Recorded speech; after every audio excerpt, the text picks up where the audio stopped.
Cuma perubahan yang sangat besar adalah perubahan terhadap ego aku dalam bermusik sih.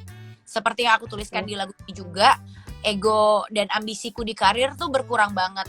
Seperti lirik ini, bener-bener di lirik Takut Nanti Rindu ada lirik yang kayak gitu. Itu aku bener-bener ngerasain yang aku perjuangkan di sini ya udah pasti North nomor 1 gitu. Jadi aku nggak mau karirku itu merusak apa yang sudah aku bentuk sama North gitu. Hubungan yang udah aku jalin sama North, kayak keterikatan kita, terus adanya aku di sisi North. Gak mau cuma gara-gara aku terlalu sibuk terus nanti dia jadi jauh dari aku, atau dia lebih dekat sama susternya gitu, atau sama omanya gitu, atau ya gitu-gitu sih. Aku lebih pengen kerjaanku dan ego karirku tuh bisa kayak udah ditunda dulu bisa, atau bener-bener diatur banget waktunya tapi nggak mau terlalu sibuk, pokoknya tetap ada waktu buat North. Itu yang dulu tuh nggak mikirin ke situ. Dulu kalau 1 bulan ada 40 hari juga 40 hari kerja aku terima-terima aja. Kalau sekarang nggak, seminggu full udah kerja, aku malah nggak pernah seminggu full kerja. Pasti aku mintanya dalam seminggu pasti harus ada off, karena aku mau main sama North seharian itu. Nggak mau yang kayak cuma malam 3 jam doang atau 6 jam doang gitu, kayak sebentar banget kan. Maunya ya memang banyak waktunya sama dia gitu.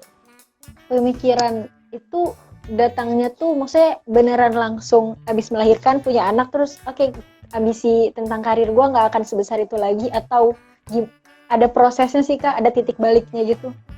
Ada titik baliknya sih pastinya. Setelah abis melahirkan masih pengen aktif banget kan, tapi keadaan yang melihat tidak mungkin gitu. Aku yang ngelihat anakku tidur gitu, ngelihat Noci tidur, kok nggak tega ya kalau ninggalin dia, kok ini ya gitu. Dan akhirnya perlahan-lahan aku mulai ngerasa enggak nih, kayaknya memang harus diatur waktunya, jangan sampai anakku nggak keurus gitu. Mimpi tertinggi Karini tuh apa sih yang pengen diwujudin?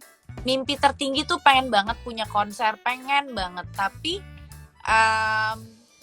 konsernya itu ketika aku merasa lagu-laguku sudah pantas dan sudah banyak yang berkualitas untuk didengarkan gitu, dan sudah menjadi konsumsi banyak publik. Nah sekarang menurut aku lagu-lagu aku tuh belum untuk konsumsi semua publik, dan belum ada di tahap yang itu gitu. Jadi aku masih berjuang untuk bisa di tahap yang itu sih, karena kalau konser itu kan pengennya bawain lagu aku semua dan semua orang nyanyi, dan aku ngerasa aku belum ada di taraf itu sih. Jadi ya masih terus berjuang, karena aku percaya sih suatu saat kalau memang ada jalannya pasti akan bisa di situ. Karena dulu pun aku juga nggak menyangka aku ada di titik sekarang gitu. Jadi intinya jangan pernah berhenti dan jangan nyerah aja. Keep on moving ya Kak. Yoi, lagu aku sendiri ya. Iya. Ada target-target yang lagi dilakukan untuk sampai sana nggak sih Kak? Misalnya mungkin dalam waktu dekat bikin album, atau ada apa lagi selanjutnya? Kalau dalam waktu dekat bikin album, iya, lagi proses sekarang. Tapi untuk target ke situ sih enggak sih, aku nggak patokin. Itu tadi yang aku bilang, setelah aku punya anak, aku jadi lebih santai emang. Kalau mungkin aku belum punya anak, udah punya targetnya itu, mungkin aku kayak cepet banget pengen ke situ, gigihnya minta ampun gitu. Tapi setelah punya anak, aku sadar diri bahwa semua itu butuh pengorbanan kan. Pengorbanan untuk di taraf yang bisa punya konser itu udah pasti jadwalnya gila-gilaan, promonya gila-gilaan, atau semuanya lah gitu. Sanggup nggak aku meninggalkan anakku dengan suster saja seharian gitu, atau berbulan-bulan? Nah akunya yang nggak sanggup. Jadi balik lagi ke pilihan dan prioritasnya apa sekarang gitu. Kan sekarang prioritasnya masih anak nih Kak. Udah kebayang belum sih, maksudnya mungkin itu akan dicapai pas nanti anak udah SD, pas anak udah umur berapa yang udah bisa sendiri gitu? Ada kebayang sampai situ nggak sih?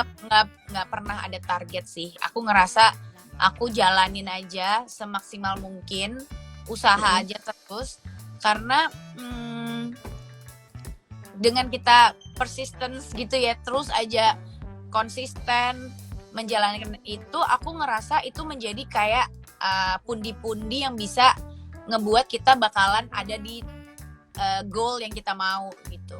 Terkadang dipakein target juga kalau meleset yang ada sedih lagi gitu, kayak kecewa. Nah, aku paling nggak mau kayak gitu. Bukan berarti nggak optimis, tapi aku lebih ke yang penting usaha dulu deh. Ketika kita sudah usaha, udah maksimal, terus udah tetap produktif, itu pasti akan ada aja jalannya untuk menuju ke sana kok. Tapi kalau kita juga santai-santai, terus belum bisa fokus ke situ, ya susah juga. Nah, aku ngerasa sekarang juga aku belum bisa fokus ke situ 100% gitu. Jadi aku juga nggak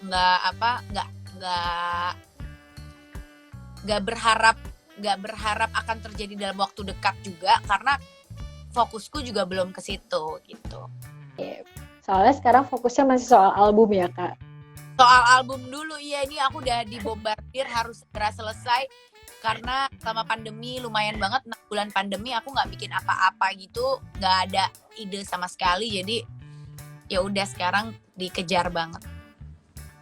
Tapi ngomongin soal album, udah progresnya tuh udah berapa persen sih, Kak? Ada berapa lagu di sana? Udah banyak sih, udah hampir selesai kok. Tinggal 2 lagu lagi aja. 2 apa 3 lagu lagi deh gitu. Pokoknya banyak banget lagunya, makanya emang lama pengerjaannya. Itu berarti lagu sama sebelum-sebelumnya? Enggak. Hari ini oh iya, dari mulai Born Ready sampai Takut Nanti Rindu akan ada di situ. Ya, yang dari 2020 awal yang ada yang Born Ready sampai ke Takut Nanti Rindu itu ada. Tapi kalau sebelum Born Ready nggak masuk album. Berarti lagu baru semua dong ini? Lagu baru semua, iya. Ada berapa lagu, Kak, berarti nanti? Total kayaknya 15 deh kayaknya. Antara 12 sampai 15 sih. Aku nggak tahu, tapi maksimal akan di 15 maksimal. Berarti akan ada banyak lagu yang dirilis dong sebelum album nanti? Akan ada, betul.